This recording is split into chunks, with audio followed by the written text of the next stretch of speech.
Joseph. When I was a small boy, my father placed a copy of the Book of Mormon in my hands with the request that I read it. I received this Nephite record with thanksgiving and applied myself to the task which had been assigned to me. My mother deserves a great deal of credit so far as I'm concerned, because she used to teach me and put in my hands when I was old enough to read things that I could understand. She taught me to pray and to love my Redeemer. I'm grateful for the training that I received, and I tried to follow the counsel that was given to me. Joseph Fielding Smith's life spanned one of the most dynamic and important periods of time in the history of mankind. The year of Joseph's birth, 1876, Ulysses S. Grant was in the White House. The Transcontinental Railroad threatened the solitary peace of the Salt Lake Valley. In less than 2 years, Brigham Young, the prophet who led a people to their Zion, would be gone. The American frontier was rapidly being replaced by a growing nation celebrating its 100th birthday. The winds of change were blowing.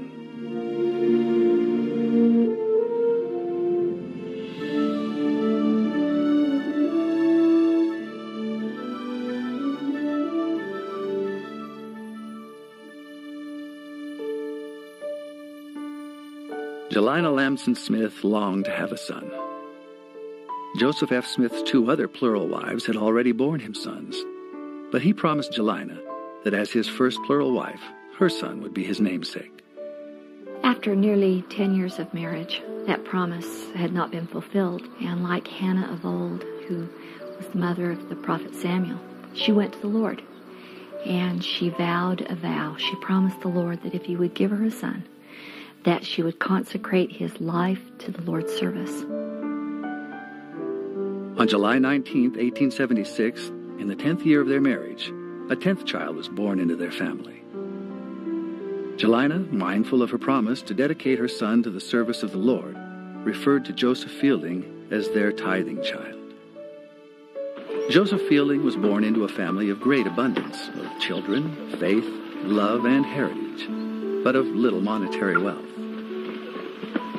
The cost of peace was never far from young Joseph Fielding's mind. His grandfather Hiram and the prophet Joseph were left buried at the shores of the Mississippi. Persecution followed them out of Nauvoo and all the way across the plains. And when they came into the valley, they were looking for 10 solid years of peace. In the 1880s, national politicians turned their eyes to the Utah territories and saw grist for their political mills. Plural marriage was an emotional issue, an easy target. Well, Joseph F. was a member of the First Presidency and had 5 wives. If they could get one of the highest authorities arrested, brought before the courts of the land, it would make a very large statement. Joseph Fielding remembered these as difficult times. We lived a very peaceful and happy family life, except when we became troubled by deputy marshals. In those early days, they were always seeking to bring trouble upon the authorities of the church. In the waning months of 1884, Joseph's father gathered his wives and children together. Continued persecution left Joseph F. little choice but to once again leave his home. The sovereign nation of Hawaii, untouched by the 19th century political views of the United States, would be a place of refuge for Joseph Fielding's parents and young sister. For many long years, Joseph would seldom see his father, and for the next 2 years he would be separated from his mother as well. These were trying times for the young boy, as he later recalled. During the years when a boy needs the counsel of his father the most, I had no father. Because of the difficulties with the government, he was sent away. The remaining family members were close, and Joseph took comfort in the company of his brothers and sisters. Together they planted, irrigated, and harvested, as well as cared for the family livestock. Hey, can I do that? On one occasion, Joseph's older brothers were busy with the milking chores. The young Joseph asked if he could help, but he was told he was too young.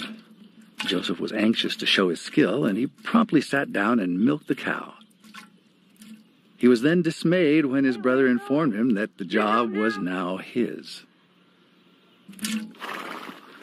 Being essentially fatherless for 7 years strengthened Joseph Fielding's strong sense of self-reliance and responsibility. Hey, you want to go fishing? Can't. In all my life, whenever I've been tempted, one thought has always come to me. What would my father think of that? After more than 2 years of exile and missionary service, Joseph's mother returned home.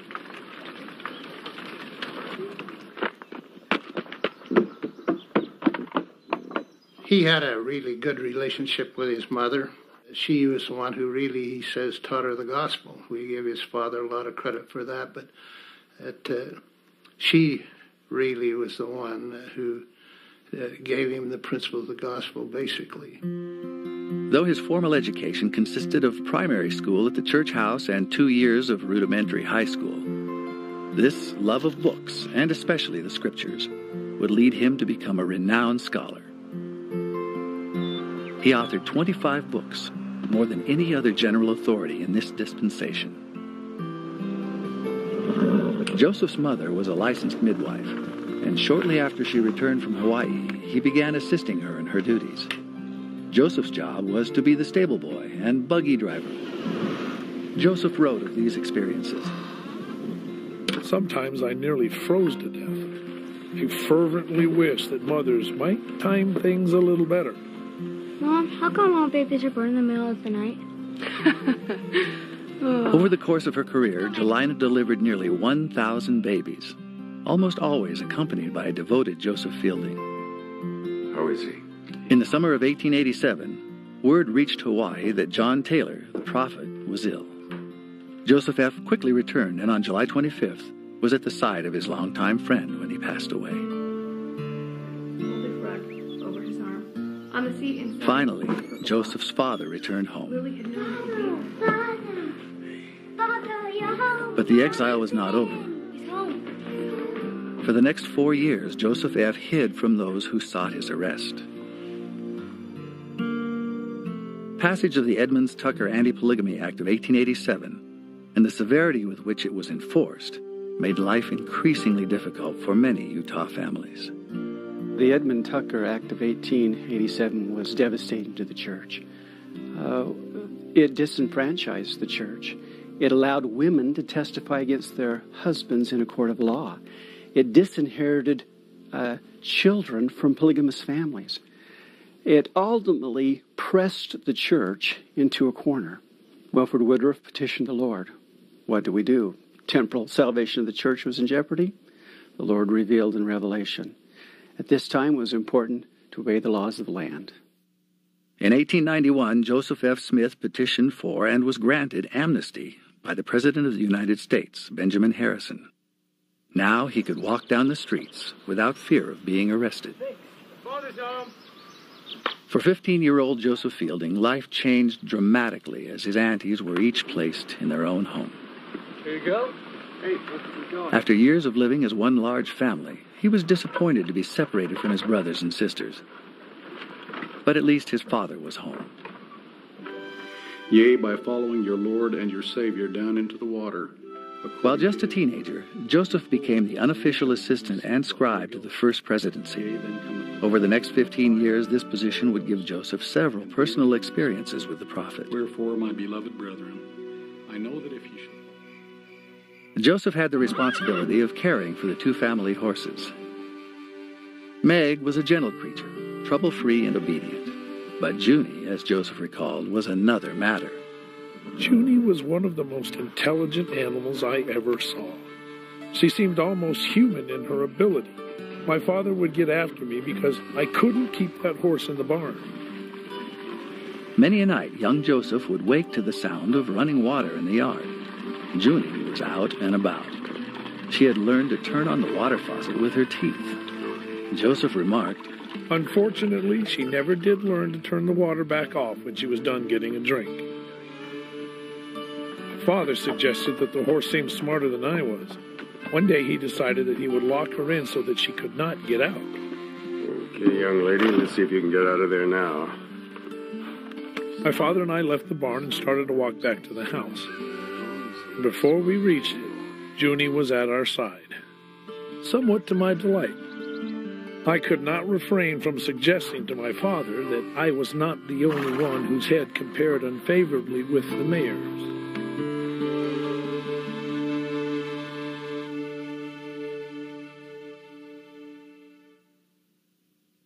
After finishing 2 years of high school at the Salt Lake Academy, Joseph took a position at ZCMI to help provide for his father's large family.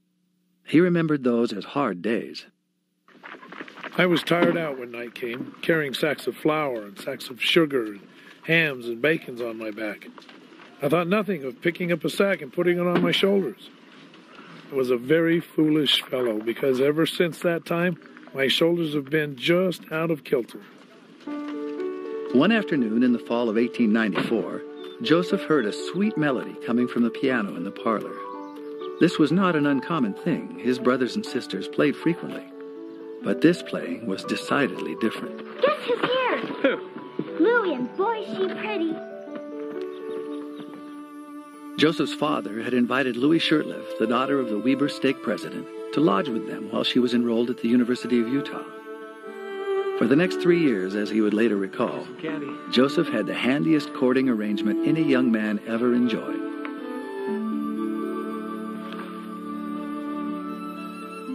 He walked home each evening from work just a little faster than before, and with a little extra bounce in his step. No, this is not for you. He also began to buy sacks of candy that were larger than ever before and had a wider selection. Okay, one for you. Thank you.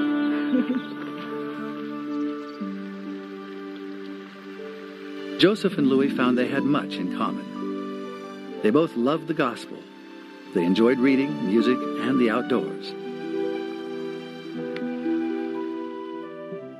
When Louie returned home to Ogden for the summers, Joseph rode his bicycle to visit her, a round trip of more than 100 miles. Travel widely. We will spread the gospel. In 1896, Joseph received his patriarchal blessing at the hands of his uncle, John Smith, the church patriarch. In it, he was told that he would live to a good old age, that he would sit in council and preside among the people, and that he would travel much, laboring in the ministry. Joseph felt that the Lord wanted him to serve a mission, and he began to prepare himself. He prepared himself to receive the Melchizedek priesthood and was ordained an elder on September 8th, 1896. And then just 2 days later, he went to the Salt Lake Temple and received his endowment. And it was as if he knew that a mission call was imminent.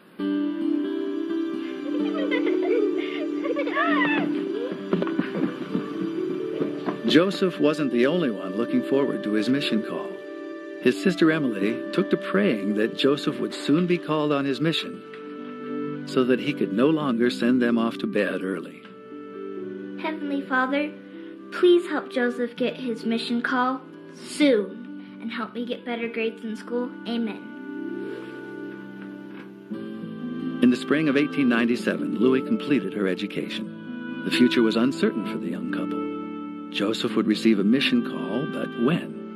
And Louie would soon be going home to Ogden. Joseph wondered if she might very well leave his life as suddenly as she had entered it.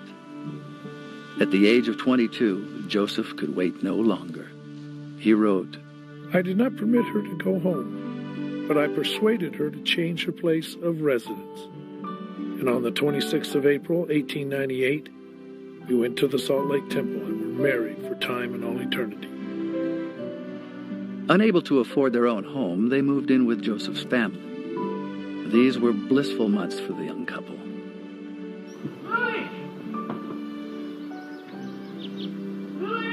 Here, Joseph. Less than a year into their marriage, however, came the call they had both been expecting. It's here. Joseph recorded in his journal, I was called on March 17th, 1899, to go on a mission to Great Britain. I had been interviewed for a mission by Franklin D. Richards, who asked me where I'd like to go. I told him I had no choice particularly, only to go where I was sent. But he said, you must have some place you'd prefer to go. I said, well, I'd prefer to go to Germany, so they sent me to England. Setting his affairs in order, Joseph moved his wife back in with her parents. From there, she would work as a teacher to help support Joseph in the mission field. On May 13, 1899, Joseph Fielding and his brother Joseph Richards, who had also been called to serve in England, left for the first leg of their journey. Joseph wrote in his journal, I was never away from home more than 1 month in my life, and to think of going away for 2 years or more causes very peculiar feelings to take possession of me. Goodbye, Louis, my precious. God bless you and keep you safe for me. On May 21st, the boys boarded a ship bound for England. The excitement of the journey soon turned to disappointment as 14 of the 19 missionaries in the group got seasick. Joseph, being one of the few who didn't, passed out church literature to some of the other passengers. Joseph remarked, We hope they will read them. It was glad news when land was sighted, and they finally reached Liverpool almost 2 weeks later. Joseph's first assignment was to serve in Nottingham. He would record of his experience. I traveled alone in a strange land among strange people where I would have little or no sympathy if I were known. Arriving at his apartment in Nottingham, he found the elders he was to meet were away. While waiting for their return, he was recognized as a Mormon by several local boys. They're not home. He wrote of this first experience. They eyed me with curiosity and then sang a parody of one of our own mountain hymns for my personal benefit. They sang, Chase me girls to Salt Lake City where the Mormons have no pity. Most of the people Joseph would encounter would be even less congenial. They were engaged in a lifestyle the young man from the modern Zion on the mountaintops had never imagined. Wickedness of a sort he had only read about in the scriptures. He recorded, I've seen more wickedness here in 2 weeks than I've seen at home in all my life. The work was discouraging. Joseph and his companions distributed 10,000 tracts and contacted almost 4,000 homes each month, but to no avail. After 6 months of rejection by the people of England, Joseph was called to be conference secretary, a position he held until the end of his mission. His position gave him fewer opportunities to meet with the people, so he and 3 other elders organized a singing quartet called the Sagebrush Singers. Joseph later remarked, After listening to us sing, people were glad to hear us talk. Joseph's disappointments were tempered by letters from home. Louis wrote him faithfully. Dearest Joseph, I was made very happy this morning by receiving such a dear, good letter. There are a great many things to write about, but somehow I like best to write. I love you. Your loving wife, Louis. While serving in Nottingham, one of the elders had gotten smallpox, and a health official insisted all of the elders be isolated. As Joseph noted, they made good use of the 2-week quarantine. Many times we've had talks about the gospel. I think we've made an impression at the hospital for good, especially with the nurses who confess that we are not the people they thought we were. Near the end of his mission, Joseph Fielding made a journey to Topsfield in Essex County to gather genealogical information about his ancestors. This was the beginning of a love for family history that would have far-reaching impact on his life's work. In the spring of 1901, Joseph Fielding's mission drew to a close. In the 2 years of service, he had not baptized a single convert to his beloved church. However, he left England with the sure knowledge that he had served faithfully, having worked diligently and done all that had been asked of him. Louis!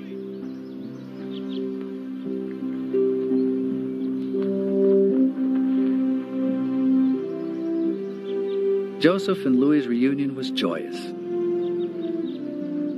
It was time to build their future together.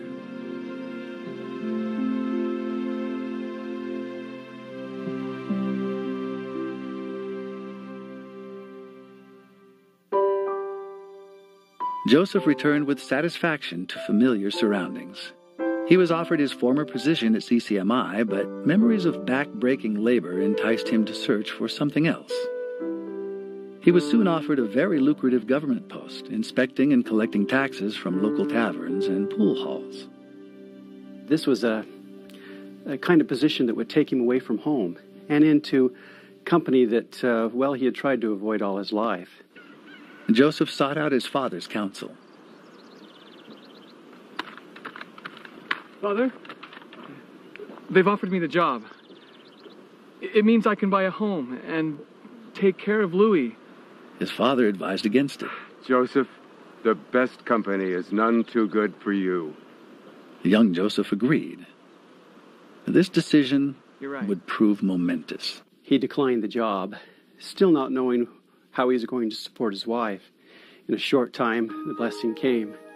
He was offered a job in the church historian's office as an assistant church historian, working with none other than Andrew Jensen, Orson F. Whitney, B.H. Roberts. He had found a place where he would work the rest of his life and make a marvelous contribution. In October 1901, President Lorenzo Snow passed away. As the senior apostle, Joseph F. Smith was sustained as president of the church, and his son, Joseph's eldest brother, Hiram Mack Smith, was called as the newest member of the 12. This did not sit well with some, as Joseph later recalled. The Salt Lake Tribune in those days wrote editorials that pictured my father as one of the basest and most miserable creatures that ever walked the face of the earth. The time came when the boys decided they would go down to the Tribune office and give the editor the thrashing of his life. Once again, however, a wise father intervened. That'll be all, boys.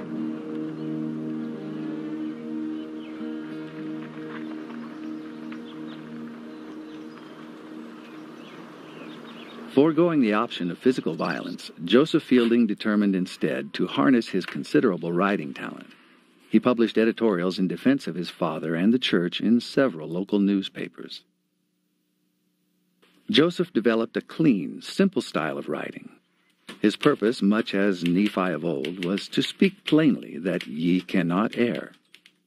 His ability to speak plainly and directly was both criticized and admired throughout his life. On September 18, 1902, Joseph and Louis welcomed a baby girl, Josephine, into their lives. The young family looked forward to a new life in a home of their own. Joseph wrote, Today is Louis's birthday. I moved the cook stove into the new house this evening, David and Wesley helping me. In December 1905, the centennial of the prophet Joseph Smith's birth, Joseph traveled with his father for the dedication of a monument in Sharon, Vermont, the prophet Joseph's birthplace. Joseph spoke of the experience.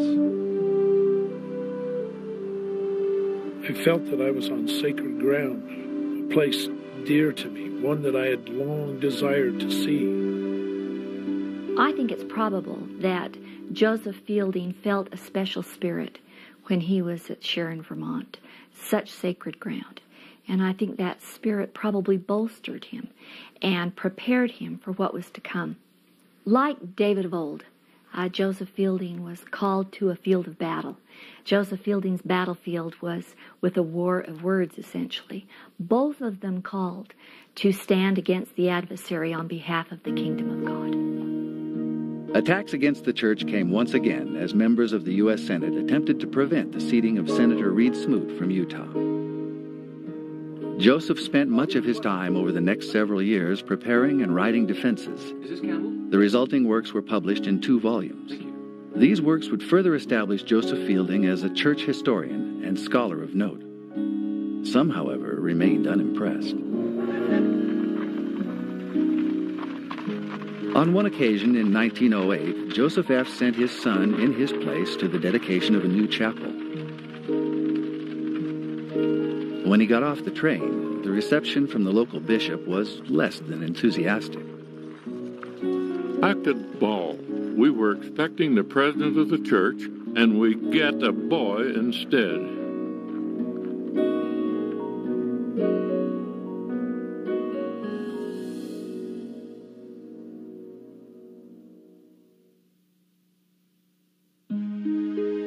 On February 5th, 1906, Joseph and Louis were blessed with another little girl, Jelina. It was a blissful time, with a happy home and work that contributed to the kingdom. In everybody's life, rain falls and the storm clouds gather, and usually it's unexpected. And that's the way it was for Joseph Fielding Smith. Now he was faced with a challenge that he was not prepared for, and yet the Lord knew he could handle. During her third pregnancy, Louie began to have serious complications. She was unable to keep food down and grew weaker and weaker. The medical knowledge of the time had no treatment for her condition. Joseph wrote, I spent all my time at home where I felt I was needed. On March 29, 1908, just a few weeks short of their 10th anniversary, Joseph's beloved wife and unborn child passed away. Joseph was heartsick. When I was a youth, I loved a girl and she loved me, and we were married. 2 little girls came to our home, and never were 2 babies more welcome. Louie and I were happy. We were blessed with each other's companionship for 10 years. And then she was taken away. I was left broken-hearted and lonely with my 2 little girls. Unable to run a household by himself under such circumstances, Joseph moved back in with his parents. The heart-stricken little girls were mere ghosts of their former bright and happy selves, something that was hard on both the father and the grandparents. Once again, Joseph's father pulled him aside to give him counsel. Joseph, you've got to find a mother for those little girls. Father, I'm 31. Nevertheless, you've got to find a mother for those girls. By nature a shy man, he was now a 31-year-old widower. The task of finding a companion was terribly daunting. In his sorrow, Joseph pleaded with the Lord to send him someone who could fill the terrible void in his heart, someone who would be a loving mother to his girls. In the historian's office, Joseph met a young woman by the name of Ethel Georgina Reynolds. Not a man given to precipitous action in any circumstance, Joseph began a careful courtship.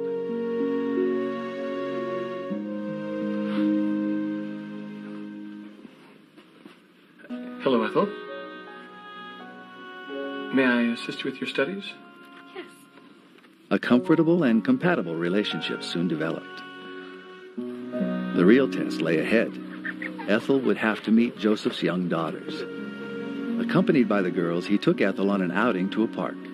He later recalled that his heart was pounding like a schoolboy's on a first date. The girls and Ethel immediately hit it off, and Joseph was able to breathe a sigh of relief. Throughout the summer and into the fall, Joseph continued to court Ethel. On August 20th, 1908, Joseph would record, Ethel G. Reynolds went through the temple for her endowments today, at my request. This was clearly a proposal for marriage. On November 2nd, Joseph and Ethel were sealed together in the Salt Lake Temple. And for Joseph, it was an answer to his pleading with the Lord.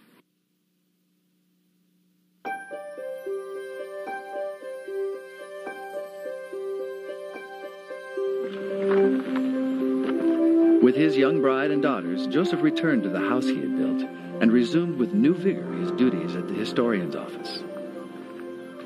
The next year, on August 9th, Ethel's first child, a girl they named Emily, was born. In April of 1910, Joseph set out to attend General Conference, sitting attentively through various sessions. As he was walking to the final session, he ran into a friend, Ben E. Rich. Hello, Joseph. I suppose you'll be taking your place on the stand when they call you to be an apostle. I don't think so, Ben. There are already 2 Smiths that sit on the Council of the 12. A few moments later, he was approached by a doorman in a confidential manner. Well, Joseph, who's the new apostle to be? I don't know, but it won't be you, and it won't be me. He sat down in the tabernacle, and as Heber J. Grant began to read the names of the Quorum of the 12, the Holy Ghost rested upon his heart. and spoke to him that his name was going to be read. He was dumbfounded and speechless. When his name was read, President Grant asked Joseph Fielding to join the apostles on the stand. As he stood up and walked towards the stand, he said, "All eyes were upon me." And he joined his fellow apostles. At the conclusion of the conference, you think he would stay around and visit, but he said he went home as fast as he could. Ethel? We need to sell the cow. Why? I will not have time to milk it. They made me an apostle.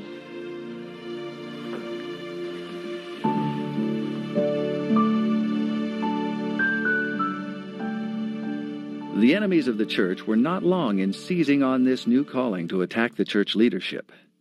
The Church of the Smiths, blared the Salt Lake Tribune. Editor Frank J. Cannon wrote, Joseph F. is losing no time unnecessarily in his well-defined purpose and process of Smithicizing the Mormon Church. It is a system of nepotism seldom witnessed in history. Everywhere, the omnipresent, robbing, non-accounting, law-breaking Smiths. Joseph Fielding Smith was under attack by the local newspaper, the Tribune. It was a difficult time in his life. He wondered if he was up to the task. I feel extremely weak and pray to my Heavenly Father for strength and guidance in my great responsibility, that I shall not falter nor fail to perform all that is required of me. Joseph had the love, support, and assurances of many of those around him. Heber J. Grant stated, "That man was called by direct revelation from God. I am a witness to that fact." As a new apostle, Joseph Fielding was assigned as the junior companion to Francis Marion Lyman, the president of the Council of the 12, as he traveled to visit the stakes of the church. Joseph recorded in his journal, One day we were held by a flood and could not get to our journey's end. The only hotel, I guess you would want to call it a hotel, that was available was nearly filled. There was only one room left. President Lyman said he would take it. I never sleep with anyone but my own wife. I did not know what was going to become of me, so I had a cot put out in the hallway and I slept out there all night. President Lyman was a big man and fond of rich, thick cream. So while visiting one community, President Lyman was determined to stay with a particular family where the cooking was excellent and the use of cream generous. He told the young apostle that Joseph would be staying with the stake president, while he stayed with this other family. Joseph, knowing nothing of President Lyman's reasons, was surprised at this, but of course agreed. Joseph was treated extremely well at the stake president's home, even being served cream as part of the breakfast. Later in the morning, he joined President Lyman for the meeting. Did you get any cream for breakfast? Yes, I did. Well then, after the meeting, I want you to pack up your things and trade me places, for I didn't get any. In Joseph Fielding's first year of service, he visited 24 stakes, but always made time for his family, which continued to grow. In November of 1910, Ethel gave birth to another daughter, whom they named Naomi. Occasionally, Joseph would take Ethel with him when he went to visit a stake. On one occasion, they had breakfast with a farm family, and the fare that was put in front of them was quite meager. They had oatmeal with cream. When they'd finished their breakfast, Ethel went into the kitchen to say goodbye to the little children that were gathered around the family table. And she looked down and saw that they too were having oatmeal, but theirs was just with skim milk. She looked around that group and she put her hand into her purse and she pulled out 5 $1 bills. And she quietly slipped one of those dollar bills under the plate of each one of those little children. Just a few months before being called as an apostle, Joseph had the opportunity to visit the Newberry Library in Chicago. The visit made a vivid impression on Joseph. They have over 236,982 volumes in their library, while we have about 1,400. We have a great deal to do. This experience had a tremendous impact on the young apostle. Under his guidance, Church Family History Holdings would eventually grow to be the largest in the world. In the spring of 1913, a fifth daughter, Lois, was added to the Smith clan. And then, 18 months later, their first son, Joseph Fielding, Jr. The following spring, Joseph purchased his first automobile, a Model T Ford. But after the birth of their sixth daughter, Amelia, in the summer of 1916, Joseph found he needed a larger vehicle to accommodate his family. Joseph purchased a Rio. The car, however, was not without its problems. One time, a tie rod broke loose between the steering wheel and the front wheels. One of the youngsters had to get out, trot along, and kick the wheels straight until Joseph could stop in a safe spot. Even so, Joseph never lost his love for new technology.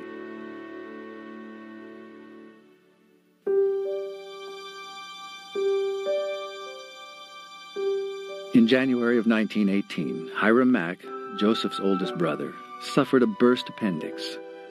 Following emergency surgery and several days in the hospital, Hiram died.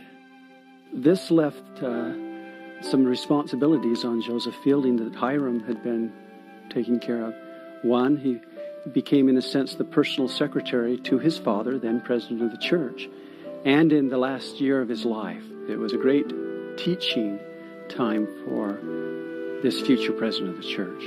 The loss of a son was particularly hard on Joseph F. Smith. His sorrow set him to deeply ponder and pray about the next life.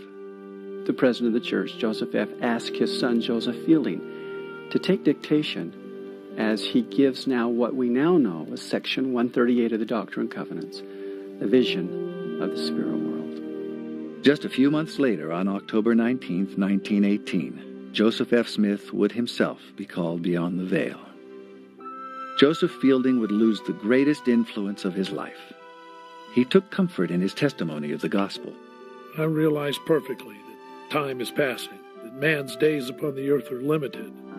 I accept the changes that come, rejoicing in the fact that the gospel which we have received is true.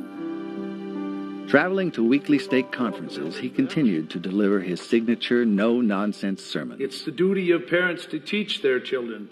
This style of preaching led to a great deal of misunderstanding about Joseph Fielding, the man.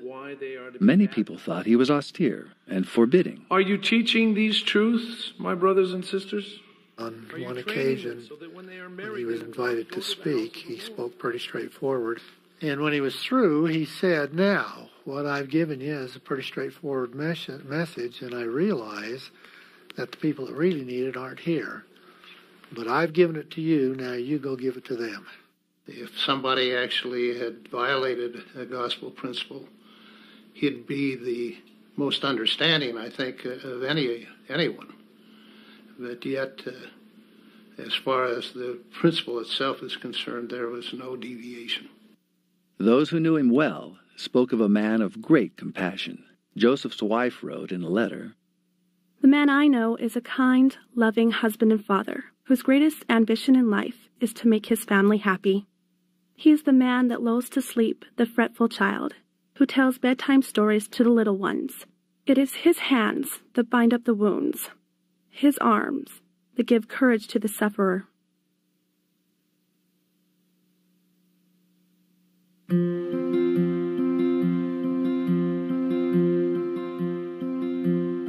As Joseph prospered in the ministry, so too his family grew and prospered. In the next 10 years, Joseph and Ethel would welcome 4 more boys into their home: Lewis, George Reynolds, Douglas, and Milton. To accommodate his now large family, Joseph Fielding moved into a new home. In the backyard, Joseph made room for a tennis court and a horseshoe pit where the children spent many happy hours. Yeah, what should we make today? How about mincemeat? The larger house also provided a large kitchen, something Joseph utilized for one of his favorite hobbies, pie making. Joseph liked 2 kinds of pie, hot and cold. Mincemeat was his specialty, but with the help of his children, he would often make a large variety of fruit and cream pies. Joseph took to heart the biblical admonition to go to bed early and to rise early. He was up every morning at 4 o'clock, or shortly thereafter, and he expected his children to be up by 6. They often heard him say, "People die in bed, and so does ambition." Joseph gathered his children around him often to pray. He prayed for the people, that they would be true and faithful. The other thing that I remember is he used to plead with the Lord to hasten his coming. I wasn't ready for that, because I saw it as a time of destruction and misery and unhappiness. And so I would mentally have a counter prayer that would say, please, not too soon, not yet. One family friend recalled an incident with Joseph's son, Ray. How you doing? How's your testimony today? I don't know. My father's out of town. Well, we'll see you later. Joseph Fielding enjoyed a large office in his home, which he lined with bookshelves. He did not want his writing to take away from the time with his children, so he worked only after they were in bed and early in the morning before they were awake. He once inscribed a book, "To my little children, without whose help this book could have been written in half the time."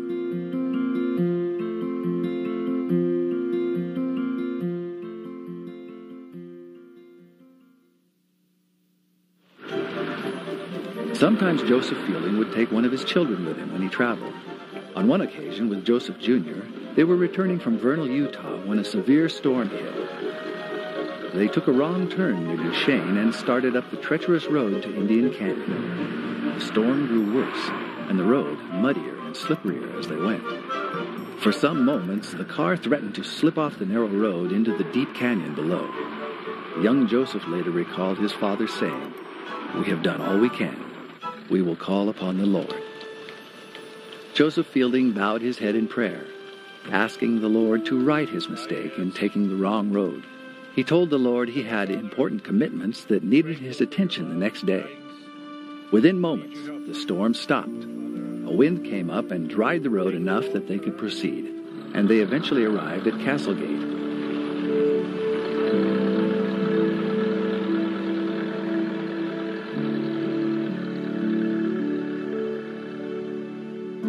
Joseph Fielding continued to stay close to his children.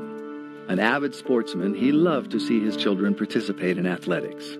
Once, he even slipped out early from a general priesthood meeting to see his youngest son, Mitt, play football. His son, Douglas, recalled how one time he had been injured in a football game and taken to the locker room. My father came down into the locker room, and as the case in most locker rooms, the language was rather vivid, and some of the expressions were unacceptable as far as he was concerned. And so he stood up on one of the benches by the lockers and called attention to the players and chastised them. I lay there on the side and was aware of what was happening, and I was conscious, but I act like I had fainted again because I was a little embarrassed. Joseph stayed active himself and was a swimmer and a handball player. On one occasion, he trounced Herbert B. Ma, Utah's ex-governor, who was 20 years younger than he was. Herbert later remarked, "I thought I would just take it easy on the old gentleman, not beat him too far, but I was no competition for him at all." In 1937, the storm clouds of life began to gather once again. Joseph's wife, Ethel, was struck with a cerebral hemorrhage. The picture of competence and motherly love for almost 30 years, suddenly Joseph's wife was gone. On August 26th, Joseph wrote in his journal, "I was called to the bedside of my wife. Stay with me. She has been ailing for many months, and in spite of all aid, passed away at 3:15 today. A better woman could not be found, or true wife and mother." The profoundly saddened Joseph Fielding struggled to move on. He sent a son, Louis, into the mission field, and a daughter, Amelia, to the wedding altar. But at 61 years old, he was a single father to his 3 young boys. To court a woman at his age and with his responsibilities seemed almost impossible. Joseph became acquainted with 35-year-old Jessie Evans when she came back from having been an opera singer with the American Light Opera Company. And so began their courtship. Just a few months after meeting her, Joseph wrote Jessie a letter of proposal.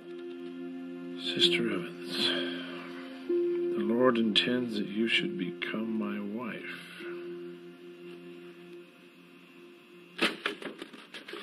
At first, he couldn't bring himself to send it and let it sit in his desk for days. The two had much in common. They loved the gospel, they loved nature, they loved music. But they also were great examples of how opposites attract. Jessie was a character. She was outgoing, she was energetic, she was funny. And Joseph Fielding Smith, on the other hand, was shy, he was quiet, he was reserved, soft-spoken. Joseph reached a decision. He picked up that letter and he went down to see Jessie Evans. And she was surprised to see him, but excited. Oh, Jessie, hi. I came over to see you because, well, over the past week, it's been impressed upon my mind that, well, I've taken the liberty of preparing a document which, well, in my opinion, it's of historical nature. And, well, I would just please like you to read it in the spirit with which it was written. I'd love to. Thank you. On April 12, 1938, the two were sealed by President Grant in the Salt Lake Temple. President Grant told him, "Joseph, kiss your wife." Joseph later remarked, He said it like he meant it, and I've been doing so ever since. Having been previously assigned to tour the Hawaiian missions, Joseph Fielding took his wife on a honeymoon to the tropical isles. Upon their return, they settled into their new life together. Theirs was an often playful relationship. On the wall of their kitchen was a plaque that read, "Opinions expressed by the husband in this household are not necessarily those of the management." For the rest of their lives together, they would function very much as a team, with Jessie often traveling with Joseph and singing at conferences and other events. In the spring of 1939, Joseph Fielding was made chairman of the BYU Board of Trustees and began an intimate relationship with the institution that would eventually see the church school quadruple enrollment and require a tremendous expansion of facilities and faculty. Later that year, Joseph suffered another loss. The mother who had instilled in him a love for the gospel passed away at the age of 90.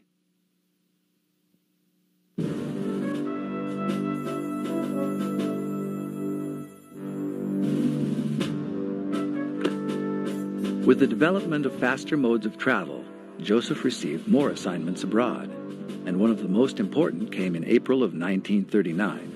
He and his wife were to tour the missions of Europe.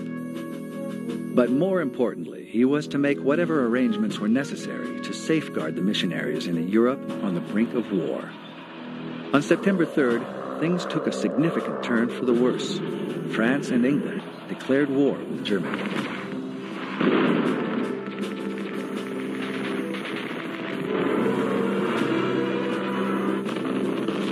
Almost immediately, Joseph received word that all missionaries were to be transferred out of Europe. Working from the mission office in Copenhagen, Elder Smith began the daunting task of reassigning nearly 700 missionaries and seeing that they obtained safe passage from a very unstable region of the world. After almost 7 months, the Smiths finally returned home. But they would not truly be able to outrun the conflict. When America entered the war at the end of 1941, 4 of Joseph Fielding's 5 sons were called to serve in the conflict. Joseph recorded in his journal, We were very blue when we turned our boys, in each instance, over to Uncle Sam, not knowing what the end would be or whether they would return. On December 29, 1944, shortly before the end of the war, the Smiths' fears were realized. They received word that Lewis, who had been serving in Army intelligence, had been killed in a plane crash in northern Africa. As his father had before him, Joseph Fielding mourned the loss of a son. In 1945, the war that had racked the world finally came to an end. On May 21, 1945, following the death of Heber J. Grant, Joseph Fielding's cousin, George Albert Smith, was called to serve as president of the church.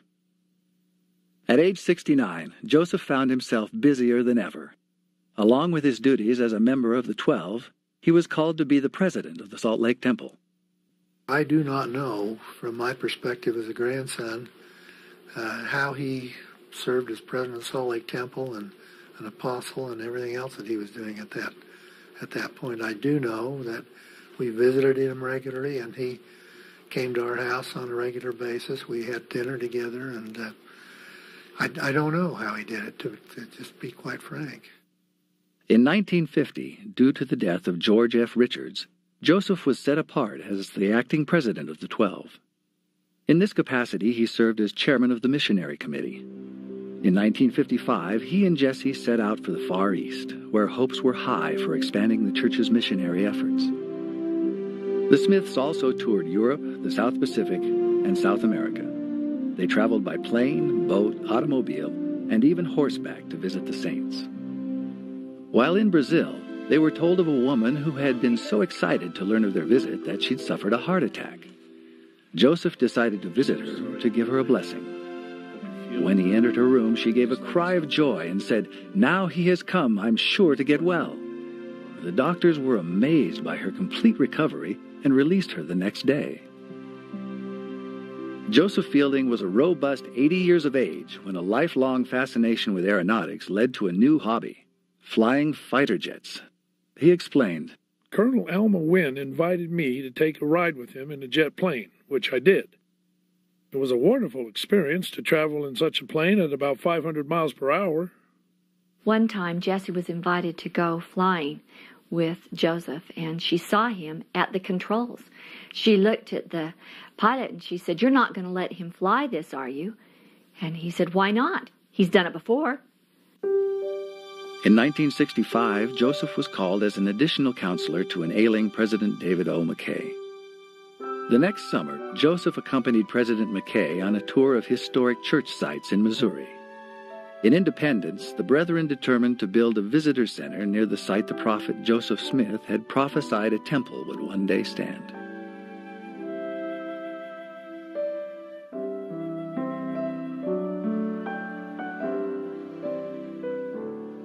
In January 1970, Joseph's lifelong friend and fellow apostle, David O. McKay, slipped quietly through the veil. Joseph Fielding Smith, having served 60 years as an apostle, now found himself at the age of 93, the senior apostle on the earth.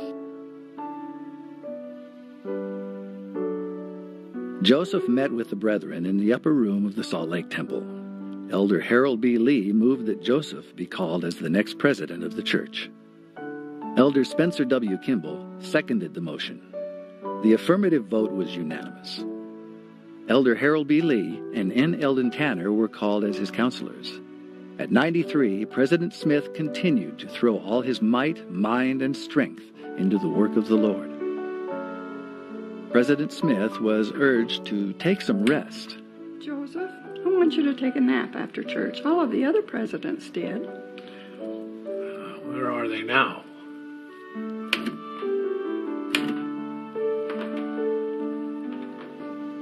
President Smith continued his ministry, traveling and attending to the affairs of the church.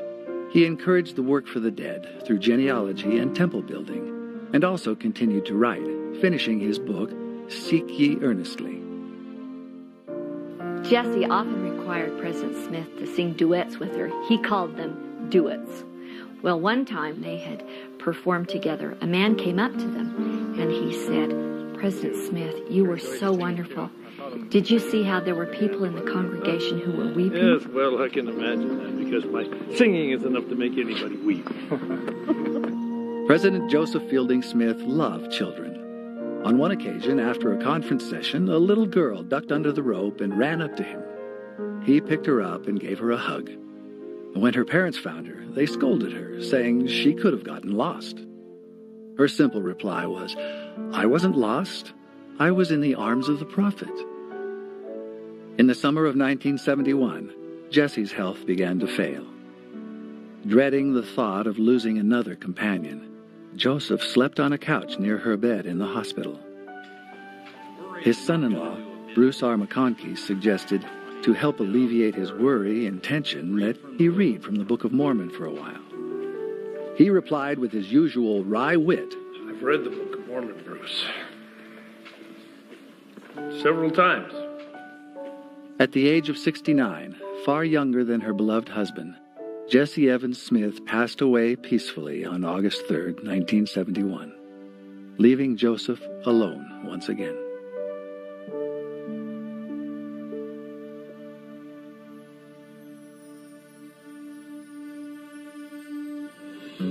Joseph continued to serve, traveling once again to visit the people of England. Following an area conference, he returned to Salt Lake. Joseph's health began to decline. On July 2, 1972, just 3 weeks before his 96th birthday, Joseph sat at a window in his daughter's home. While looking out over the Salt Lake Valley, he passed peacefully away. His counselor, N. Eldon Tanner, said of him, "He was a man without guile, and his passing was as near a translation as possible." As president of the church, Joseph Fielding made significant contributions to the growth of the Lord's kingdom, including formalization of the Family Home Evening program and moving the church magazines into their modern forms.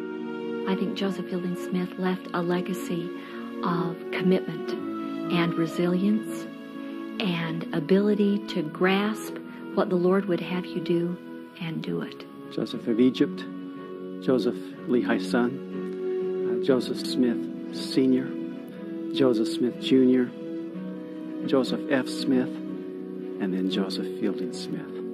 All these Josephs wrapped up in one were chosen servants of the Lord, anointed and called before this earth to be prophet, seers, and revelators. Joseph had been consecrated to the work by his mother and father, by the prophets whose blood flowed in his veins, by a loving God before he was ever born.